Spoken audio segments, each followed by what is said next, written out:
जोहार दोस्तों, मैं उरांव सर आप लोगों को स्वागत करता हूँ आज का झारखंड जीके क्लास में। आज का क्वेश्चन बहुत ही महत्वपूर्ण है जो आपके एग्जाम में 100% देखने को मिलेगा। तो समय को ना गंवाते हुए चलिए पहला क्वेश्चन शुरू करते हैं। देखिए आज जो है आज के क्लास में हम लोग देखेंगे झारखंड जीके का मिक्सअप क्वेश्चन देखेंगे। इसमें झारखंड के इतिहास, झारखंड के भूगोल, झारखंड के संस्कृति, झारखंड के जनजाति, झारखंड के खेल खिलाड़ी, झारखंड के शिक्षण संस्थान सब कुछ देखने को मिलेगा। तो कुल मिलाकर आज का क्लास भी आपके लिए क्या है, वीवीआईपी है। तो क्या कीजिए आप लोग नोटबुक निकाल के बैठिए। क्यों? क्योंकि आपको बता दें कि जो सवाल है उसका हम उत्तर बताएँगे और जहाँ ज़रूरत होगा वहाँ पर एक्सप्लेन करेंगे। और एक्सप्लेन करने के दरमियान जो है जहाँ पर एक्स्ट्रा फैक्ट होगा वो आपको बताते हुए चलेंगे। तो उसी को आप लोग क्या कीजिएगा अपना नोटबुक में नोट करते हुए चलिएगा। ठीक है? तो चलिए शुरू करते हैं। देखिए झारखंड के वर्तमान मुख्यमंत्री का निर्वाचन क्षेत्र कौन-सा है? पहला है धनबाद, दूसरा है रांची, तीसरा बरहेट, चौथा हजारीबाग। इसका सही आंसर हो जाएगा आपका ऑप्शन नंबर सी बरहेट। ठीक है? पहले तो हम लोग जानेंगे कि झारखंड के वर्तमान मुख्यमंत्री कौन हैं? तो हो जाएँगे आपके हेमंत सोरेन हैं। ठीक है? कौन है? तो हमारे हेमंत सोरेन हैं। ठीक है? अब हेमंत सोरेन किस पार्टी से हैं? तो जेएमएम यानी कि झारखंड मुक्ति मोर्चा से हैं और जेएमएम की स्थापना कब हुई है? तो ये हो जाएगा 1973। अब बात करेंगे कि हेमंत सोरेन की, तो हेमंत सोरेन जो है आपके बरहेट और दुमका 2 जगह से निर्वाचित हुए हैं या 2 जगह चुनाव जीते थे। उन्होंने क्या किया कि बरहेट का जो है, बरहेट विधानसभा से क्या है, विधायक के रूप में शपथ ग्रहण की और दुमका विधानसभा को क्या है, इस्तीफा सौंप दिया। इस तरह से वर्तमान में जो है आपके हेमंत सोरेन जो है बरहेट के विधायक हैं, ये आपको याद रखना है। ठीक है? धनबाद की बात की जाए तो धनबाद जो है कोयला नगरी है और इसकी स्थापना यानी धनबाद जिला बना है आपका 1956 ईस्वी में। रांची की बात किया जाए ये झारखंड की राजधानी है और ये जो है आपका 1899 ईस्वी में जिला बना है। हजारीबाग को हजार बागों का शहर कहा जाता है और यह जो है 1833 ईस्वी में जिला बना है। चलिए आगे बढ़ते हैं हम लोग क्वेश्चन नंबर 2 की ओर। क्वेश्चन नंबर 2 कहता है कि झारखंड में जिलों की संख्या क्या है? पहला है 20, दूसरा है 22, तीसरा है 24, चौथा है 18। इसका सही आंसर हो जाएगा आपका ऑप्शन नंबर सी 24। तो आपको बता दें कि झारखंड हमारा अलग राज्य बना है कब? 15 नवंबर। ठीक है, 15 नवंबर 2000 ईस्वी को जब झारखंड एक अलग राज्य बनता है, बिहार से 46% भूभाग काट करके। उस समय झारखंड में कितने जिले थे? तो उस समय झारखंड में 18 जिले थे। उसके बाद 2001 में कब? तो 2001 में 4 जिलों का निर्माण हुआ। एक तो हो जाएगा आपका लातेहार, ठीक है? एक हो जाएगा लातेहार, दूसरा हो जाएगा आपका सरायकेला सरायकेला खरसावां और तीसरा कौन हो जाएगा? तो तीसरा हो जाएगा आपका सिमडेगा, ठीक है? तीसरा हो जाएगा आपका सिमडेगा और चौथा हो जाएगा आपका जामताड़ा। इस तरह से हम देखते क्या हैं कि 2001 में आपका क्या है 4 जिलों का निर्माण हुआ। तो पहले का 18 फिर 4 कितना हो गया 22 हो गया। 22 हो गया। अब उसके बाद जो है 2007 में फिर 2 जिलों का निर्माण हुआ। एक हो जाएगा आपका खूंटी का हुआ, ठीक है? और दूसरा हो गया आपका रामगढ़ का हुआ। इस तरह से वर्तमान में जो है झारखंड में कितने जिले हैं? तो झारखंड में 24 जिले हैं। लेकिन झारखंड निर्माण के समय 18 जिले थे। चलिए आगे बढ़ते हैं हम लोग क्वेश्चन नंबर 3 की ओर। क्वेश्चन नंबर 3 कहता है कि पाकुड़ जिला किसके लिए प्रसिद्ध है? पहला है हस्तशिल्प और आदिवासी नृत्य, दूसरा है पत्थर और बीड़ी, तीसरा है कोयला और लोहा, चौथा इनमें से कोई नहीं। तो इसका सही आंसर क्या हो जाएगा? तो इसका सही आंसर हो जाएगा आपका ऑप्शन नंबर बी पत्थर और बीड़ी। और आपको बता दें पाकुड़ जिला के बारे में, तो पाकुड़ जिला जो है पूरे झारखंड में साक्षरता दर के मामले में सबसे फिसड्डी है। यानी कि सबसे कम साक्षरता दर वाला जिला कौन सा है? आपका पाकुड़ है। ये आपको याद रखना है। अगर आपसे पूछे कि 2011 के जनगणना के अनुसार झारखंड की साक्षरता दर कितनी है? तो झारखंड की साक्षरता दर 66.4 है। ठीक है? जिसमें अगर सबसे अधिक साक्षरता दर वाला जिला पुरुष की बात किया जाए या महिला की बात किया जाए, सबसे अधिक साक्षरता दर वाला जिला आपका रांची जिला हो जाएगा। और सबसे कम साक्षरता दर वाला जिला, चाहे पुरुष की बात किया जाए, चाहे महिला की बात किया जाए, वो आपका पाकुड़ है। क्या है? पाकुड़ है। लेकिन पाकुड़ जो है आपके पत्थर और बीड़ी के लिए फेमस है। चलिए आगे बढ़ते हैं हम लोग क्वेश्चन नंबर 4 की ओर। क्वेश्चन नंबर 4 कहता है कि मैथन विद्युत परियोजना किस जिले में स्थित है? पहला है रांची, दूसरा है बोकारो, तीसरा है धनबाद, चौथा है साहेबगंज। इसका सही आंसर क्या हो जाएगा? तो इसका सही आंसर हो जाएगा आपका ऑप्शन नंबर सी धनबाद। ठीक है? तो धनबाद में है आपका क्या? मैथन विद्युत परियोजना, ठीक है? यहाँ पर दामोदर वैली कॉर्पोरेशन यानी कि दामोदर घाटी निगम परियोजना के तहत जो है आपका यह बराकर नदी पर बना हुआ है। क्या है? ये बराकर नदी पर बना हुआ है, इतना आपको याद रखना है। कौन? मैथन विद्युत परियोजना बराकर नदी पर है और किस जिला में है? तो धनबाद जिला में है। धनबाद की बात करेंगे तो धनबाद जिला बना है आपका 1956 में, इतना आपको याद है। और धनबाद को कहा जाता है कोयला नगरी, कोयला नगरी भी कहा जाता है, ब्लैक डायमंड भी कहा जाता है। साथ ही धनबाद को कहा जाता है भारत की कोयला की राजधानी भी कहा जाता है। और धनबाद में ही आपका क्या है? धनबाद में आपका एक वासेपुर नाम का शहर है और वासेपुर शहर पर आधारित एक बॉलीवुड पिक्चर बना है गैंग ऑफ वासेपुर, जो कि झारखंड की धरती पर आधारित है, इसीलिए आपको याद दिला दिए। अब बाकी जिला का भी स्थापना देख लेते हैं। रांची बना है 1899 ईस्वी में, बोकारो जिला बना है 1991 में, धनबाद आपका 1956 में, साहेबगंज आपका 1983 में जिला बना है। चलिए आगे बढ़ते हैं हम लोग क्वेश्चन नंबर 5 की ओर। क्वेश्चन नंबर 5 कहता है कि पार्श्वनाथ पहाड़ी की ऊंचाई फीट में कितनी है? पहला है 3432 फीट, दूसरा है 4150 फीट, तीसरा है 4478 फीट और चौथा है 5000 फीट। इसका सही आंसर क्या हो जाएगा? तो इसका सही आंसर हो जाएगा आपका ऑप्शन नंबर सी, 4478 फीट। ध्यान से सुनिएगा, यहाँ पर एक्स्ट्रा बताने के लिए है तो हम बता रहे हैं। पार्श्वनाथ पहाड़ी क्या है? झारखंड की सबसे ऊंची पर्वत श्रृंखला है। क्या है? झारखंड की सबसे ऊंची पर्वत श्रृंखला है। इसकी ऊंचाई की बात किया जाए तो कितना है? फीट में ये 4478 फीट है और मीटर में नापा जाए तो यह 1365 मीटर है। कितना? 1365 मीटर है। इतना आपको याद रखना है। और आपको बता दें कि ये जो पार्श्वनाथ पहाड़ी है, इसका एक दूसरा नाम भी है। क्या नाम है? इसका दूसरा नाम समेत शिखर है। ठीक है? और आपको बता दें कि यह आपका कहाँ है? तो पार्श्वनाथ की पहाड़ी आपका गिरिडीह जिला में है। कहाँ पर है? तो गिरिडीह जिला में है। और गिरिडीह जिला बना है आपका कब? तो 4 दिसंबर 1972 में गिरिडीह जिला बना है। अब फिर से हम लोग पार्श्वनाथ पहाड़ी के बारे में थोड़ा सा जानते हैं। तो पार्श्वनाथ पहाड़ी में जो है, इसको क्या कहा जाता है? इसको तीर्थ, जैन धर्मावलंबियों का तीर्थ स्थल भी कहा जाता है। ऐसा इसलिए कहा जाता है कि आप सभी को पता है कि जैन धर्मावलंबियों में टोटल 24 तीर्थंकर हुए हैं। उनमें से 20 तीर्थंकरों का जो है निर्वाण प्राप्त इसी पहाड़ी में हुआ है। और इनके जो 23वें तीर्थंकर थे कौन? पार्श्वनाथ। और उन्हीं के नाम पर इस पहाड़ी का नाम पारसनाथ पहाड़ी रखा गया है। और आपको बता दें कि एक तीर्थंकर जो थे आपके 10वें क्रम के, वो झारखंड के चतरा इटखोरी के रहने वाले थे और उनका नाम क्या था? तो उनका नाम शीतलनाथ था। क्या नाम था? तो शीतलनाथ था। ये भी आपको याद रखना है। तो हो जाएगा इसका option number C, 4478। Question number 6 कहता है कि गिरिडीह जिला की स्थापना कब हुआ था? पहला है 1972, दूसरा है 1974, तीसरा है 1976, चौथा है 1980। इसका उत्तर तो हम बता ही चुके हैं, ठीक है? अब इसका बता ही देते हैं, ऑप्शन नंबर ए हो जाएगा। गिरिडीह जिला का निर्माण जो हुआ है आपका कब? 4 दिसंबर, ठीक है? 4 दिसंबर 1972 ईस्वी को हुआ है, ठीक है?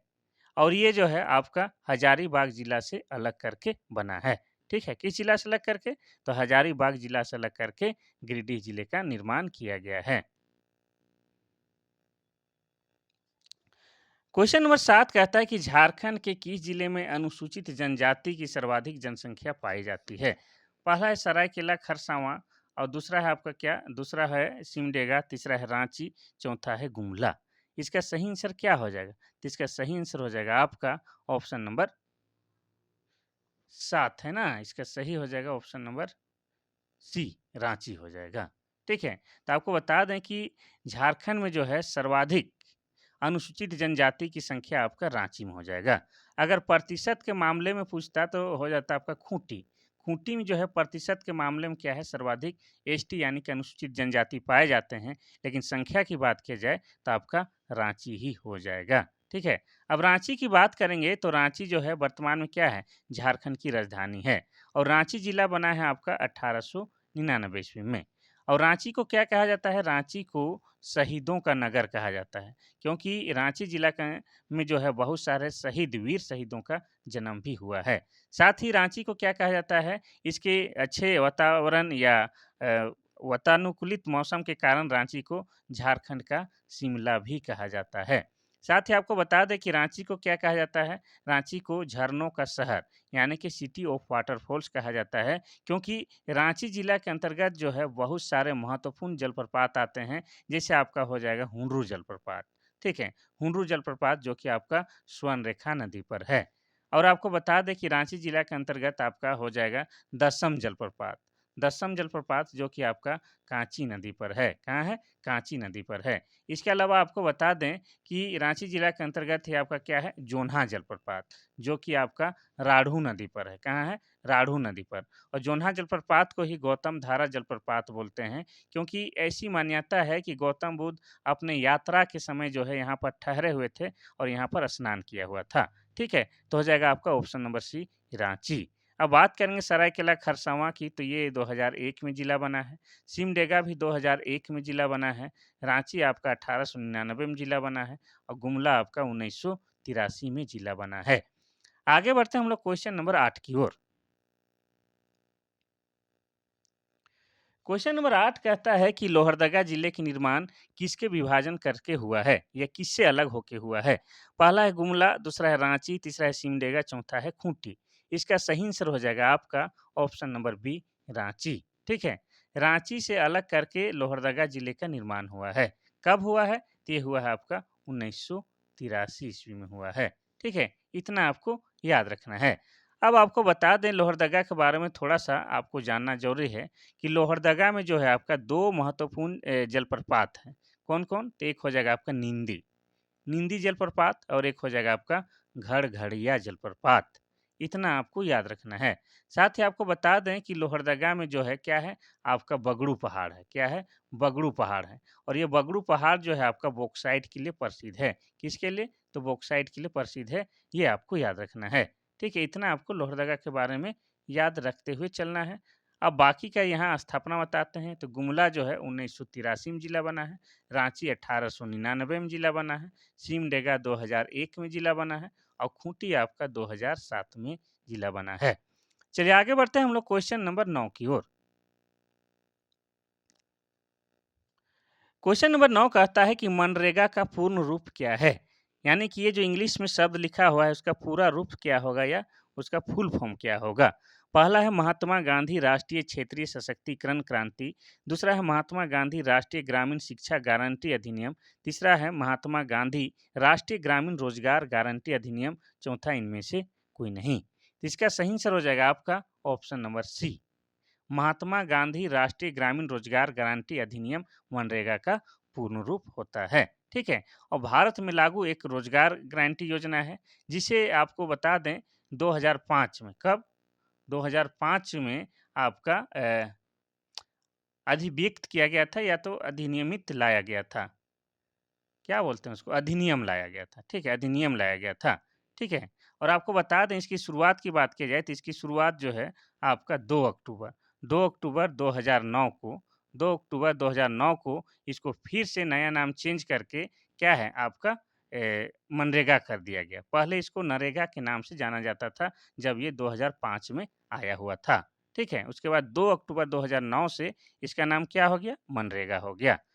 चलिए आगे बढ़ते हैं। इसी में क्या है 100 दिन का जो है काम जो है वो मिलता है आपको और काम नहीं मिलने पर उसको क्या दिया जाता है? अरे जल्दी से आ नहीं रहे उसको ये भत्ता दिया जाता है। चलिए क्वेश्चन नंबर 10 कहता है कि इंदिरा गांधी मातृत्व सहयोग योजना के अंतर्गत कितनी राशि प्रदान की जाती है? ठीक है? यानी कि झारखंड राज्य में जो इंदिरा गांधी मातृत्व सहयोग योजना चलाया जाता है, उसके अंतर्गत कितनी राशि सहयोग के रूप में दी जाती है, ये पूछ रहा है। पहला है 5,000 रुपया, दूसरा है 4,000 रुपया और तीसरा है 10,000 रुपया और चौथा है 6,000 रुपया। इसका सही आंसर हो जाएगा आपका ऑप्शन नंबर डी 6,000 रुपया। तो इंदिरा गांधी मातृत्व सहयोग योजना के अंतर्गत गर्भवती और दूध पिलाने वाली महिलाओं को कुछ शर्तों के साथ मातृत्व लाभ पहुंचाए जाते हैं, जिनका उद्देश्य उनके स्वास्थ्य और पोषण की स्थिति में सुधार लाना है, ताकि दूध पिलाने वाली और गर्भवती स्त्रियों के माहौल में सुधार किया जा सके। इस योजना की शुरुआत की बात की जाए तो इस योजना की शुरुआत अक्टूबर 2010 में किया गया था। ठीक है?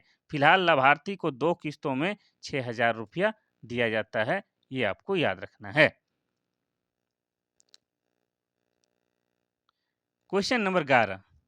क्वेश्चन नंबर 11 कहता है कि छऊ नृत्य का उद्गम स्थल झारखंड में कहाँ हुआ था? पहला है रांची, दूसरा है देवघर, तीसरा है साहेबगंज, चौथा है सरायकेला। इसका सही आंसर हो जाएगा आपका ऑप्शन नंबर डी, सरायकेला। ठीक है। छऊ नृत्य क्या है? झारखंड का एक लोक नृत्य है और यह झारखंड का सबसे प्रसिद्ध लोक नृत्य है, जिसका प्रसारण या जिसका प्रदर्शन जो है यूरोप में यानी कि भारत से बाहर भी किया जा चुका है और वह विश्व लेवल तक प्रसिद्ध है।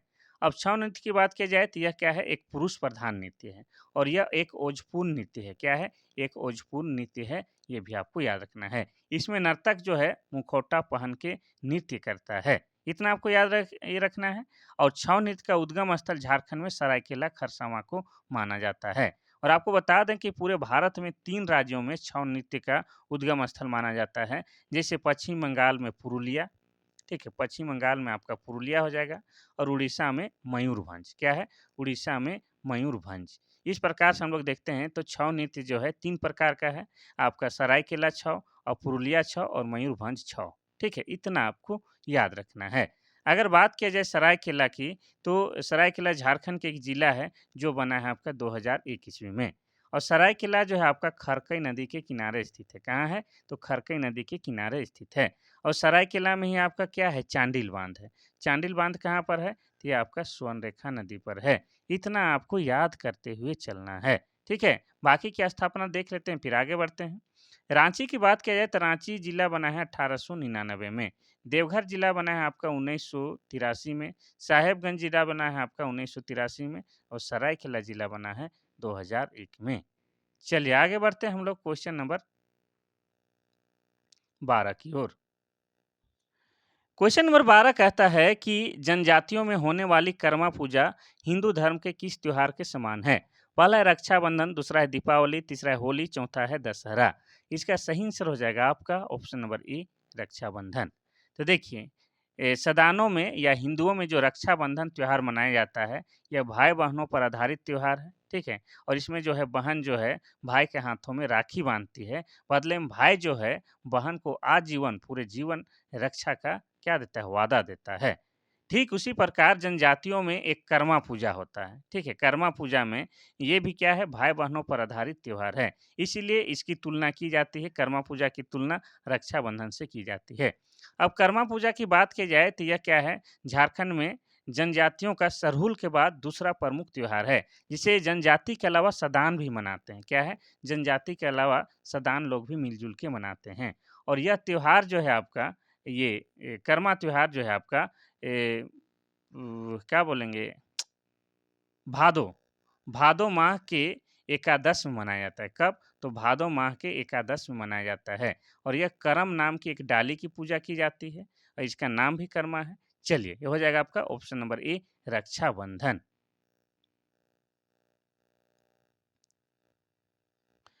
क्वेश्चन नंबर 13 कहता है कि देवकी नंदन ने किस पुस्तक की रचना की है? पहला है कुड़ुक भाषा तत्व, दूसरा है निधरे आंखें जलांसी पाते, दूसरा है करम गीत, तीसरा है सरहुल के दिन। इसका सही आंसर हो जाएगा आपका ऑप्शन नंबर बी। देवकी नंदन द्वारा प्रसिद्ध किताब जो लिखा गया है उसका नाम क्या है? निधरे आंखें जलांसी पाते। इतना आपको याद रखना है। चलिए आगे बढ़ते हैं हम लोग क्वेश्चन नंबर 14 की ओर। क्वेश्चन नंबर 14 कहता है संथाली साहित्य का प्रथम नाट्य, यानी कि संथाली साहित्य का प्रथम नाट्य कौन सा है? बिंदु चांदन है। किसके द्वारा लिखा गया है? पहला है महुआ मांझी, दूसरा है डोमन साहू समीर, तीसरा है रघुनाथ मुर्मू, चौथा इनमें से कोई नहीं। तो इसका सही आंसर हो जाएगा आपका option number C, Raghunath Murmu. तो संथाली भाषा का प्रथम साहित्य नाटक या नाट्य रघुनाथ मुर्मू के द्वारा लिखा गया है। उसका नाम क्या है? बिंदु चांदन। यहाँ पर आकार लगा दीजिएगा, बिंदु चांदन। इसका पहली बार जो है प्रकाशन 1942 में हुआ था। इसका पहली बार प्रकाशन 1942 में हुआ था। किसमें? तो उड़िया लिपि में। ठीक है, उड़िया लिपि में पहली बार प्रकाशन आपका 1942 ईस्वी में हुआ था। इतना आपको याद रखना है। और यहाँ पर बता दें कि महुआ मांझी का एक प्रसिद्ध किताब जो है कौन सा? मारंग घोड़ा नीलकंठ हुआ। ये हमेशा एग्जाम में पूछता है। ठीक है, और महुआ मांझी क्या है? वर्तमान में जो है आपका जेएमए जेएमएम की क्या है? नेत्री है और यह है क्या है? विधानसभा के सदस्य भी है। ठीक है? ये आपको याद रखना है। चलिए इसका तो सही आंसर हो जाएगा आपका option number C Raghunath Murmu.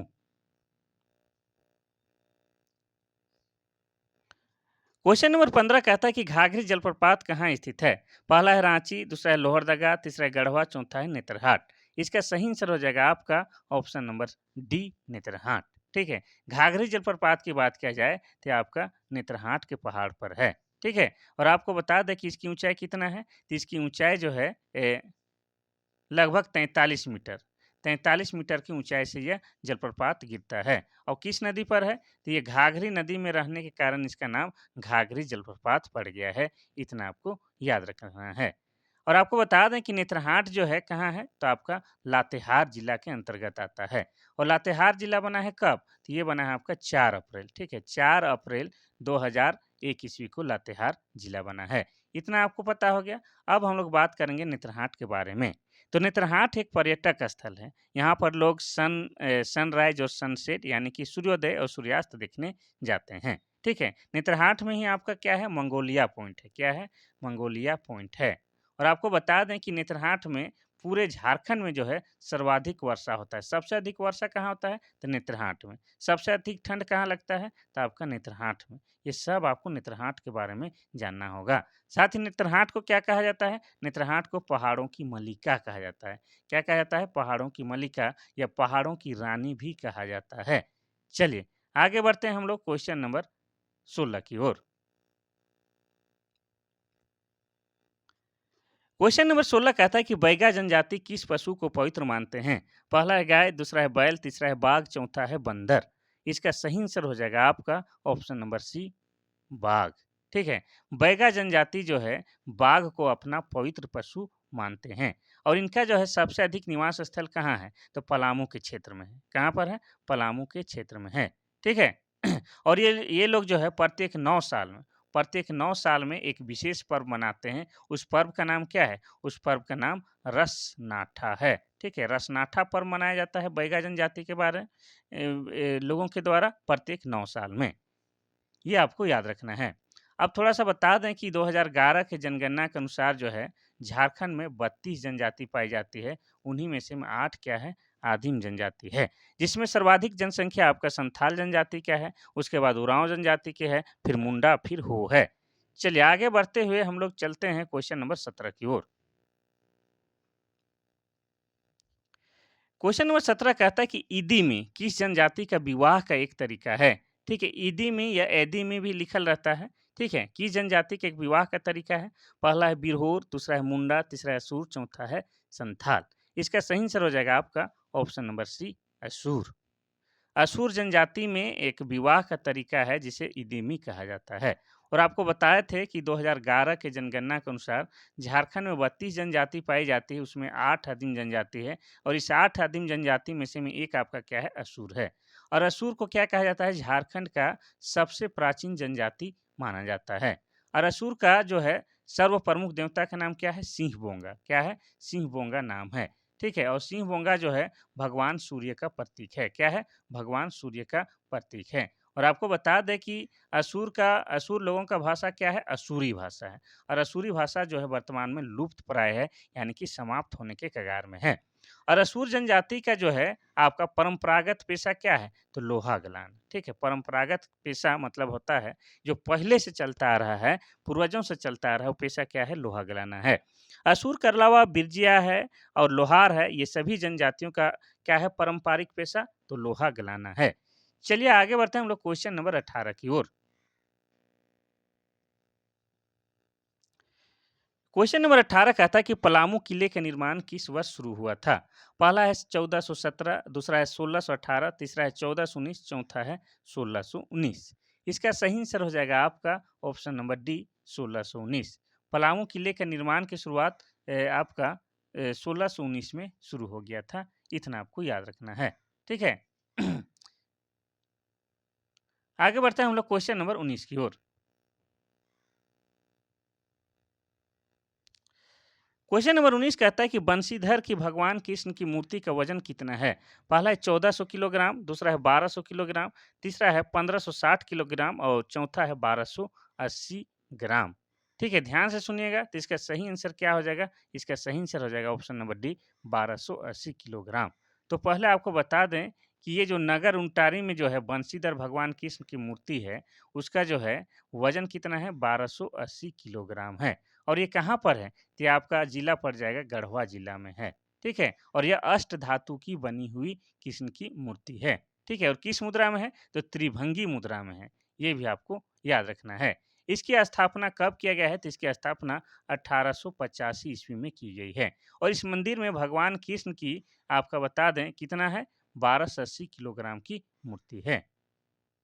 और इसका पहले नाम वंशीधर नहीं था, लेकिन 2007 में इसका नया नाम रखा गया है वंशीधर। ठीक है, तो ये कहाँ पर है? तो ये गढ़वा जिला के नगर उंटारी में है।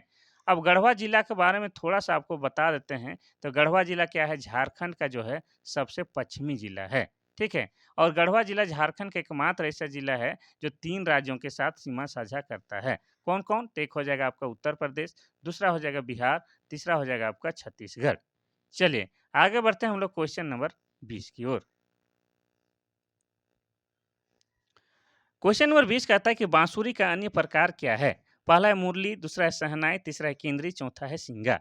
इसका सही आंसर क्या होगा? तो इसका सही आंसर हो जाएगा आपका ऑप्शन नंबर ए, मुरली। ठीक है, तो फूंक के बजाया जाता है आपका बांसुरी भी और मुरली भी, और दोनों बांस के बने होते हैं। आपको बता दें कि वाद्य यंत्र जिसे फूंक मार कर बजाया जाता है उसको क्या कहते हैं? उसको सुशीर वाद्य यंत्र कहते हैं। क्या कहते हैं? सुशीर वाद्य यंत्र। और इसके तहत क्या आ जाएगा? मुरली, बांसुरी, शहनाई, ये सब आपका सिंगा, ये सब क्या है? आपका सुशीर वाद्य यंत्र है। और जिसका आवाज जो है तार के माध्यम से, तार के कंपन के माध्यम से निकाला जाता है, उसको तंतु वाद्य यंत्र कहते हैं। जैसे आपका हो जाएगा केंद्री, हो जाएगा आपका गिटार, हो जाएगा, ये सब क्या है? तंतु वाद्य यंत्र है। और जिसको पीट के बजाया जाता है उसको ताल वाद्य यंत्र कहते हैं। ठीक है, इतना आपको याद करते हुए चलना है। क्वेश्चन नंबर 21 कहता है कि दोस्मी नृत्य में किस प्रकार के संगीत का प्रयोग किया जाता है? पहला है सोहराय, दूसरा है लंगड़े, तीसरा है डोमकच, चौथा इनमें से कोई नहीं। तो इसका सही आंसर क्या हो जाएगा? तो इसका सही आंसर हो जाएगा आपका ऑप्शन नंबर बी, लंगड़े। ठीक है, यह अगहन के महीने में नाचा जाता है। कब? अगहन के महीने में नाचा जाता है। ठीक है, और इसका नृत्य स्थल कहाँ होता है? तो इसका नृत्य स्थल जाहिर होता है। कहाँ होता है? जाहिर होता है। इसमें मंदिर की घंटी, नगाड़ा, टमक आदि बजाते हैं। ठीक है, और इसमें लांगड़े गीत गाया जाता है। ठीक है, चलिए बाकी का भी थोड़ा सा विश्लेषण कर देते हैं।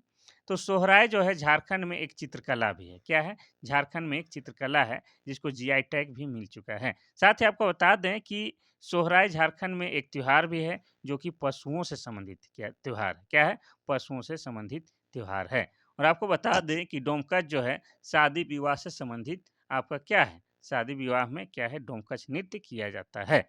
इतना आपको याद रखना है।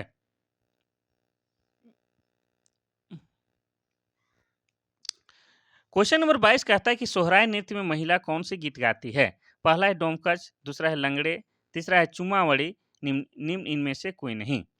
चौथा इनमें से कोई नहीं। तो इसका सही आंसर क्या होगा? तो इसका सही आंसर हो जाएगा आपका ऑप्शन नंबर सी, चुमावड़ी। ठीक है, तो सोहराय जो है आपको बता चुके हैं, सोहराय जो है पशुओं से संबंधित त्योहार है।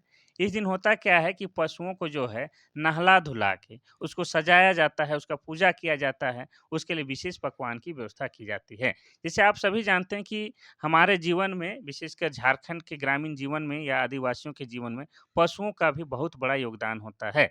इसलिए उनकी एक दिन विशेष व्यवस्था या उनकी पूजा पाठ भी की जाती है। तो सोहराय नृत्य में महिलाओं के द्वारा जो गीत गाया जाता है उसको चुमावड़ी गीत कहते हैं। क्या बोलते हैं? चुमावड़ी गीत बोलते हैं। ये आपको याद रखना है। चलिए आगे बढ़ते हैं हम लोग क्वेश्चन नंबर 23 की ओर। क्वेश्चन नंबर 23 कहता है कि 1913 में गिरिडीह जिले में खंभे पर आवर स्वाधीन भारत शीर्षक के पर्चे किसने चिपकाए थे? पहला है रघुनाथ मुर्मू, दूसरा है शरद चंद्र राय, तीसरा है शीतल बनर्जी, चौथा है निर्मल चंद्र बनर्जी। इसका सही आंसर क्या हो जाएगा? तो इसका सही आंसर हो जाएगा आपका ऑप्शन नंबर डी, निर्मल चंद्र बनर्जी। ठीक है, तो निर्मल चंद्र बनर्जी के द्वारा जो है 1913 ईस्वी में गिरिडीह में खंभे पर क्या लिख के पर्चा चिपकाया गया था? आवर स्वाधीन भारत। ठीक है, इतना आपको याद रखना है। ठीक है, अब बात करेंगे गिरिडीह जिला की, तो गिरिडीह जिला कब बना है? तो आपको बता चुके हैं 4 दिसंबर आपका 1972 में। और गिरिडीह में ही क्या है, झारखंड का सबसे ऊंचा पर्वत श्रृंखला पारसनाथ की पहाड़ी है। इतना याद रखना है।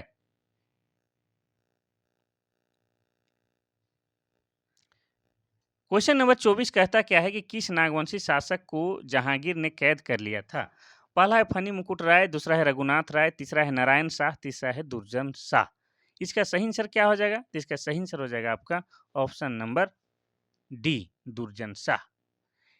दुर्जन शाह एक नागवंशी शासक हैं, जिसको जो है कर नहीं देने के कारण जो है 1616 ईस्वी में, कब? 1616 ईस्वी में जहांगीर, मुगल शासक जहांगीर के द्वारा कैद कर लिया गया था। कितने वर्ष के लिए? तो 11 वर्ष के लिए कैद करके रखा गया था। कहाँ पर रखा गया था? तो ग्वालियर के किला पर कैद करके रखा गया था। लेकिन दुर्जन शाह जो था, हीरे का अच्छे पारखी था, जिसके कारण खुश होके जो है क्या है, जहांगीर उसे छोड़ देता है। इतना आपको याद रखना है। अब बात करेंगे नागवंशी शासक की, तो नागवंशी राज्य की स्थापना 6400 ईस्वी में हुई। कब? 6400 ईस्वी में हुई है। इसको आप लोग क्या कह सकते हैं? इसको आप लोग प्रथम शताब्दी भी कह सकते हैं। और किसके द्वारा किया गया था? तो फनी मुकुट राय के द्वारा किया गया था। इसलिए फनी मुकुट राय को आदि पुरुष भी कहा जाता है। चलिए आगे बढ़ते हैं हम लोग क्वेश्चन नंबर 25 की ओर। क्वेश्चन नंबर 25 कहता है कि मेजर रफसेज और कैप्टन विल्किंसन ने किस विद्रोह को दबा दिया था? पहला है तमाड़ विद्रोह, दूसरा है कोल विद्रोह, तीसरा है हो विद्रोह, चौथा है संथाल विद्रोह। इसका सही आंसर क्या होगा? तो इसका सही आंसर हो जाएगा आपका ऑप्शन नंबर सी, हो विद्रोह को। ठीक है। हो विद्रोह की शुरुआत कब हुई थी? तो हो विद्रोह की शुरुआत 1820-21 में हुआ था। ठीक है। कौन क्षेत्र में हुआ था? तो आप कह सकते हैं कि सिंहभूम क्षेत्र में हुआ था। ठीक है। और हो विद्रोह को 1821 में मेजर रफसेज ने दबा दिया था। लेकिन ये फिर हो गया था, फिर से शुरू हो गया था, तो 1837 में, कब? 1837 में जो है आपका कैप्टन विल्किंसन के द्वारा इसे दबा दिया गया था। ठीक है। तो हो विद्रोह जो है शुरुआती चरण में मेजर रफसेज ने इसको दमन किया था, और सेकेंड चरण में जो है आपका कैप्टन विल्किंसन ने दमन किया था। किसका? हो विद्रोह का। ठीक है। हो विद्रोह क्या है? तो हो जनजातियों के द्वारा शुरू किया गया एक विद्रोह है। ठीक है। और हो जनजाति क्या है? झारखंड की चौथी बड़ी जनजाति है। ये भी आपको याद रखना है। अब थोड़ा-सा हम लोग बात करेंगे कोल विद्रोह की, तो कोल विद्रोह हुआ था आपका 1831-32 में। और इसके नेतृत्वकर्ता कौन थे? तो इसके नेतृत्वकर्ता थे आपके बुधू भगत। ठीक है, बुधू भगत। ठीक है। और कोल विद्रोह के बारे में आपको बता दें कि इसका नेतृत्वकर्ता बुधू भगत थे। और बुधू भगत जो है आपका उरांव समुदाय से आते हैं। और बुधू भगत कहाँ के रहने वाले थे? तो ये रांची जिला के, ठीक है, रांची जिला के चान्हो प्रखंड के रहने वाले थे। चान्हो प्रखंड के सीला गांव के रहने वाले थे। ठीक है, सीला गांव। बहुत लोग सिल्ली समझ लेते हैं, सिल्ली नहीं, सीला गांव। ठीक है। अब आगे हम लोग थोड़ा सा बात कर लेते हैं संथाल विद्रोह को। संथाल विद्रोह कब हुआ था? 1855-56 में। और इसके नेतृत्वकर्ता कौन थे? इसके नेतृत्वकर्ता आपके चार भाई सिद्धू कान्हू चांद भैरव और दो बहन फूलो झानो थी। संथाल विद्रोह को ही हूल आंदोलन भी कहा जाता है। इसीलिए प्रत्येक साल जो है झारखंड में 30 जून को, कब? 30 जून को हूल दिवस मनाया जाता है। इस दिन सरकारी अवकाश की व्यवस्था रहती है। एक्चुअली क्या है, संथाल विद्रोह जो है आपका 30 जून 1855 को ही शुरुआत हुआ था। और शुरुआत कहाँ से हुआ था? तो भोगनाडीह से। चलिए आगे बढ़ते हैं हम लोग क्वेश्चन नंबर 26 की ओर।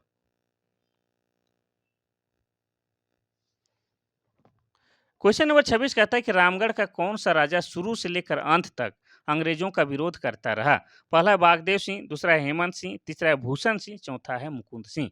इसका सही आंसर क्या हो जाएगा? Option number D, Mukund Singh. Mukund Singh के द्वारा जो है अंग्रेजों का जो है विरोध शुरू से लेकर अंत तक करता रह गया। अब बात करेंगे रामगढ़ राज की, तो रामगढ़ राज की स्थापना 1368 ईस्वी में हुआ है। और किसने किया था? तो राजा बागदेव सिंह ने रामगढ़ राज की स्थापना की थी। इतना आपको याद रखना है। और रामगढ़ क्या है? वर्तमान में झारखंड का एक जिला है। और रामगढ़ जिला की स्थापना 12 सितंबर 2007 को झारखंड का 24वां जिला के रूप में हुआ है। और रामगढ़ की बात की जाए तो रामगढ़ क्या है? क्षेत्रफल की दृष्टि से झारखंड का सबसे छोटा जिला है। ये भी आपको याद रखना है। आगे बढ़ते हैं हम लोग क्वेश्चन नंबर 27 की ओर। क्वेश्चन नंबर 27 कहता है कि झारखंड में पहला वृत्त चित्र किस वर्ष में बनाया गया था?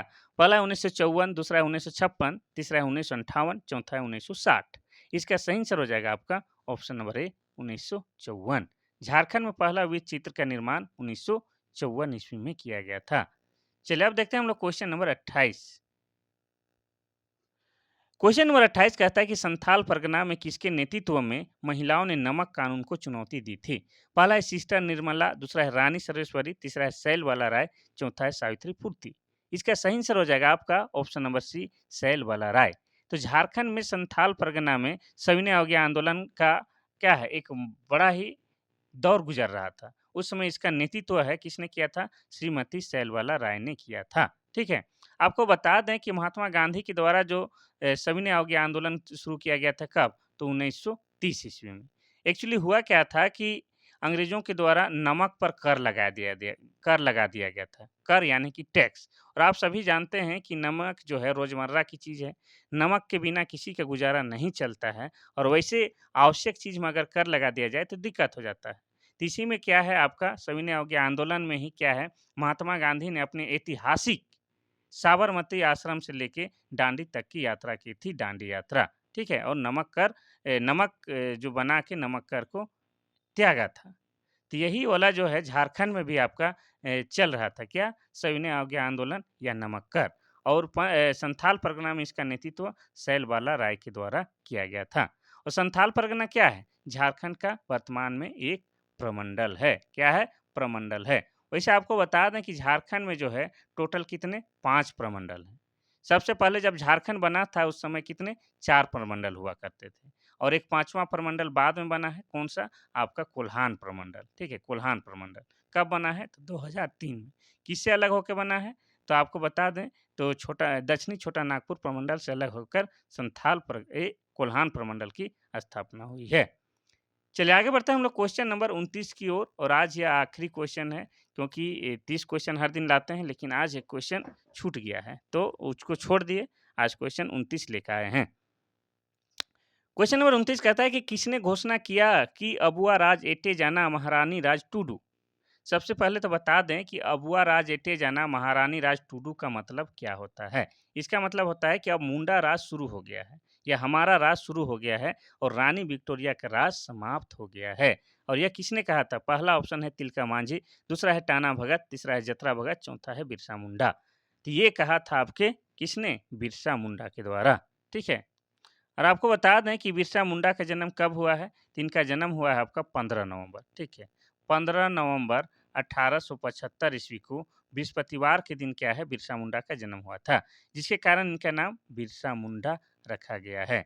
और कहाँ पर हुआ था? तो आपको बता दें कि वर्तमान में जो खूंटी जिला है, खूंटी जिला के उलीहातू गाँव में हुआ था। कहाँ? उलीहातू गाँव में हुआ था।